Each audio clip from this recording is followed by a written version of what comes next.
रतनगढ़ मुख्य बाजार में ज्वेलरी शॉप में हुई चोरी की घटना में पुलिस को बड़ी सफलता मिली।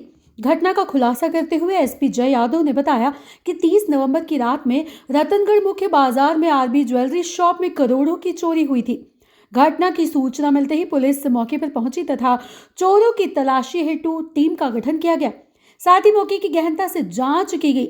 एमबीटीएम, FSL team, cyber team, DST team की चोरी की घटना के खुलासे में लगाया गया, जिसके बाद चोरी के लिए उपयोग में लिए गए वाहन की तलाशी ली गई। सीसीटीवी कैमरे की सहायता से कस्बे के बाहर निकलने वाले रास्तों को सीसीटीवी कैमरे से चेक किया गया। पीछा करते हुए राजलदेसर, बीदासर, जसवंतगढ़, लाडनू होते हुए कुचामन तक लगे सीसीटीवी कैमरे को चेक किया गया। चोरी में उपयोग लिए गए वाहन कुचामन शहर में होने की पूर्ण संभावना होने पर शहर के सीसीटीवी कैमरे चेक किए गए। वाहन कुचामन के आशियाना कॉलोनी में होने की संभावना पर रतनगढ़ थानाधिकारी दिलीप सिंह मय, हमराई जाप्ता व पुलिस टीम ने पीछा कर 3 व्यक्तियों को काबू किया। पूछताछ में अपना नाम भागीरथी पुत्र लालाराम, उम्र 42, निवासी बनासी दास, पछैया मोहल्ला, औरैया, उत्तर प्रदेश, अजय सिंह पुत्र गोनी सिंह बावरे, उम्र 48, निवासी मेहता नगर, कालावड़ रोड, झोटवाड़ा, जयपुर, हाल आशियाना कॉलोनी, कुचामन। तीसरा यादाराम पुत्र रामलाल बावरी, उम्र 50, निवासी बनासी दास, पछैया मोहल्ला, औरैया, उत्तर प्रदेश को दस्तयाब कर पूछताछ करने पर चोरी करना स्वीकार किया तथा वाहन DL 6CQ 2030 को जब्त किया। एसपी ने बताया शीघ्र ही माल की बरामदगी की जाएगी। प्रकरण में जगदीश, धनाराम, विक्रम, डीएसटी टीम राजगढ़ की विशेष भूमिका रही। 30 नवंबर 2024 को और 1 दिसंबर 2024 की रात मध्य रात्रि को आरबी ज्वेलर्स जो रतनगढ़ में एक बहुत बड़ी ज्वेलरी शॉप है, उसमें करोड़ों रुपए की चोरी हुई थी। और चोर बड़े शातिर तरीके से पीछे से रेकी करके रास्ता बना के और छत से रास्ते कूद के और ताले तोड़कर करोड़ों रुपए के सोने चांदी और कैश लेके चले गए। और वारदात करने वाले जो चोर थे बड़े ही शातिर थे। उन्होंने मुंह पे कपड़ा भी लगा रखा था और जो गाड़ी लाए थे उसके नंबर भी फर्जी थे। मोबाइल का भी इस्तेमाल नहीं कर रहे थे और हाथों में ग्लव्स भी पहने हुए थे। वारदात की गंभीरता को देखते हुए और जिस तरह के शातिर तरीके से वारदात करी गई थी, उससे लग रहा था कि ये चोर बहुत ही शातिर है और बड़े लेवल के बदमाश है। जिसमें हमारे एडिशनल एसपी सुजानगढ़ के नेतृत्व में सीओ राजगढ़ निश्चय प्रसाद और सीओ रतनगढ़, इनके निर्देशन में टीम बनाई गई, जिसके अंदर SHO Dilip Singh Ratangarh, DST incharge, MOB, हमारे AGTF की टीम, साइबर की टीम, सबने मेहनत करना चालू करा। और ये CCTV फुटेज से गाड़ी एक पहचान में Ertiga रंग की गाड़ी दिख रही थी, Ertiga गाड़ी थी, जिसके फिर हमने CCTV फुटेज ये गाड़ी किधर की तरफ जा रही है उसके फुटेज लेने चालू करे। तो हजारों फुटेज जब हमने देखे, उसके अंदर कुछ फुटेज में गाड़ी दिखाई दी जिसके नंबर पढ़ाई में नहीं आ रहे थे। इसके लिए फिर हमने उस गाड़ी के नंबर पढ़ने के लिए हमने ATS SOG भी उसकी डिटेल भेजी, फुटेज भेजे और फिर वहाँ से भी कुछ सफलता नहीं मिल पा रही थी अच्छे से। तो हमने इसको दूसरी स्टेट में भी भेजा, जहाँ पे जाके हमने AI जो आर्टिफिशियल इंटेलिजेंस टेक्नोलॉजी का इस्तेमाल करके उस गाड़ी के नंबर हमने रीड कर लिए कि वो गाड़ी कौन सी।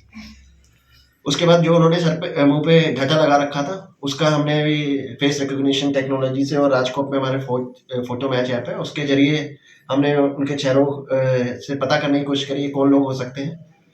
तो लगभग हमें फिर इससे आइडिया लग गया और हमारे CCTV फुटेज से गाड़ी के नंबर और हमारे पास उनके चेहरे लगभग क्लियर हो गए।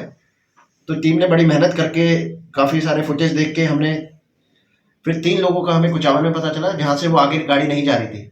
तो कुचामन में जाके इन 3 लोगों को हमने पकड़ लिया और वहाँ से ये जो निकले इनके यूपी के रहने वाले हैं, जो ये 3 पकड़े गए हैं अभी तक। एक भागीरथ है, पुत्र स्वर्गीय लालाराम बावरी, निवासी औरैया, उत्तर प्रदेश। अजय सिंह पुत्र मोहन सिंह बावरी, ये है झोटवाड़ा, जयपुर, हाल किराएदार है मकान मोहन जी खाती, आशियाना कॉलोनी, कुचामन। और सादाराम बावरी, ये भी औरैया का रहने वाला है। इन 3 लोगों को गिरफ्तार कर लिया गया। जब इनसे पूछताछ करी गई तो इन्होंने बताया कि हमारा और भी 2 साथी हैं, जिन्होंने वो जो हमारा एक साथी जो उसी दिन निकल गया था, उसने यहाँ के रेकी करी थी और सारा ये देख लिया था कि ये ज्वेलर की दुकान पे ऐसे ऐसे ये पीछे से रास्ता है, ऐसे हम आ सकते हैं। तो इस तरह से इन्होंने मिलके उस दिन रात को वारदात करी और यहाँ से उसी गाड़ी से फरार हो गए। और इन्होंने बड़े शातिर तरीके से बिना मोबाइल इस्तेमाल करे, हाथ में ग्लव्स पहन के और चेहरा ढक के आए थे। फिर भी हमने नई टेक्नोलॉजी का इस्तेमाल करके इनकी गाड़ी के भी बारे में डिटेल पता कर लिया। इनके चेहरे ढके हुए थे, उससे भी हमने पता कर लिया कि कौन लोग हो सकते हैं। तो ये चोर बड़े शातिर हैं, इनके काफ़ी मुकदमे भी अलग अलग जगह दर्ज हैं। इनके बंगाल में भी इन्होंने 4 किलो सोने की चोरी करी थी। तो ये ऐसी बड़ी बड़ी चोरियां ही करते हैं और ये अंतर्राज्यीय गैंग है, पूरा अलग अलग स्टेटों में जाके वारदातें करती है और बड़े ही शातिर तरीके से करते हैं और एक भी सबूत छोड़ते नहीं है ताकि पुलिस इन तक नहीं पहुंच पाए। लेकिन हमारी टीम ने बड़ी मेहनत करके और ह्यूमन इंटेलिजेंस के साथ टेक्निकल जो साइंटिफिक तरीके से हमने जो टूल्स का इस्तेमाल करा, उससे ये वारदात खुलने में सफलता मिली। अब इनसे आगे प्रयास करेंगे कि जल्द से जल्द जो इन्होंने चोरी करी है वो रिकवरी। सर, शुरू से लग रहा था कि ये जो चोरी की घटना हुई उसमें ज्वेलर्स के परिचित या कोई जान पहचान या स्थानीय व्यक्ति का हाथ हो सकता है, तो सर क्या ऐसा अभी तक ऐसी कोई चीज सामने नहीं है। जिस तरह के ये शातिर चोर हैं, उससे इन्होंने पूरी अच्छी तरह से कई दिनों तक यहाँ रैकी करी, इसका पूरा रास्ता देखा कि आगे से कहाँ से रास्ता है, पीछे से कहाँ से रास्ता है, कैसे जा सकते हैं।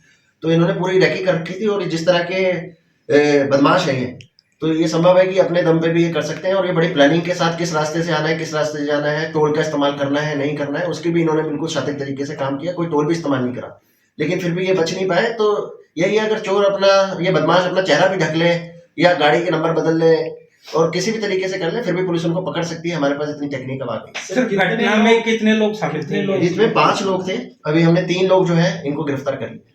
सर, क्या इनसे सामान भी बरामद हुआ? सामान के बरामद की प्रयास कर रहे हैं, जल्दी ही सामान बरामद कर लिया जाए। सर, अन्य 2 आरोपियों को डिटेन किया गया है? 2 आरोपियों की हम तलाश कर रहे हैं, जल्दी उनके बारे में जानकारी। Thank you.